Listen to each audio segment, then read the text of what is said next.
it's Dan Booknooknoggin, and I wanted to share with you guys my thoughts and feelings on The Last House on Needless Street by Catriona Ward. This one came out in 2021.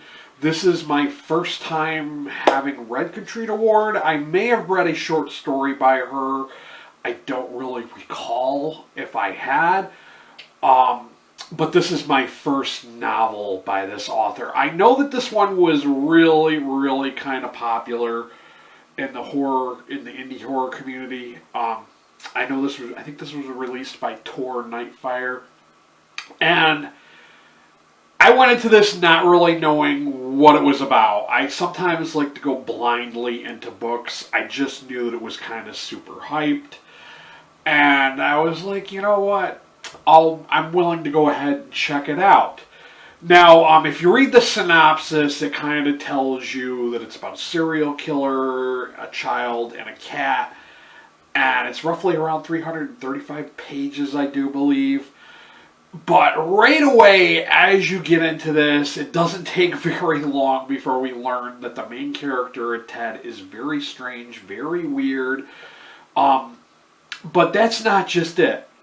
The book's kind of segmented into different voices. There's the main character, Ted, and then there's his daughter named Lauren, and then his cat. Yes, you heard me right. Certain parts of this book are narrated by a cat. Yes, a cat named Olivia. I thought that was a little different, and I was kind of unsure about that. And I will admit that a majority of this book, as I was reading it, I thought, this is a 3 out of 5 star book for me. It didn't really feel that spectacular or that intriguing or that interesting for me. Now, I know that this book, the synopsis, I can't tell you what the twist is, but the whole plot and everything about this book relies on the fact that there's a twist surprise. And this twist surprise does not get revealed until you're 3/4 into the book. By the time you get to that 3/4 mark, I thought, to me, this was kind of blah. It was kind of underwhelming. We get some background on the Ted character. We get a little bit of a feel for all the characters that make up the people that live in this last house on Needless Street. And that's another thing. It's kind of weird. This house is like an old boarded up house that it's at the end of the street. It's kind of like in a little cul-de-sac, I guess, like a dead-end street. And yeah, like I said, dude is weird. He's weird. But by the time I got to that big reveal of everything you thought you knew just turned out to be not the case, yeah, that changed my whole 3-star rating to a 2-star rating. And I still kind of, after just finishing it, I feel like the 2 stars was kind of being generous for me. I know everybody loved this book. I've seen a lot of 5 and 4-star ratings for this book.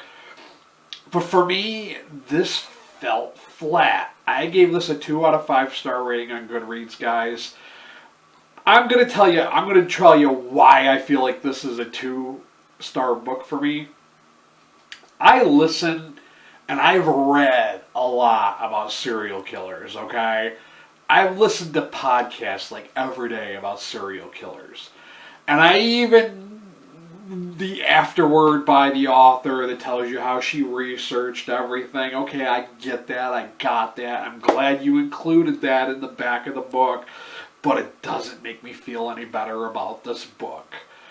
One of the concepts that the author uses, and I can't go into detail about it because that'll spoil the book, but it's a very controversial kind of concept, and it's not. I feel like, yeah, maybe it helped propel the story along, but I felt it was a very weak thing to base your whole story on, this one concept. So for me, it felt flat to me. I feel like this I don't know. I'm not going to say that I'm not going to read anything else by this author because I have heard that her book Little Eve was really good, so I'm still willing to go check that out at some time in the future.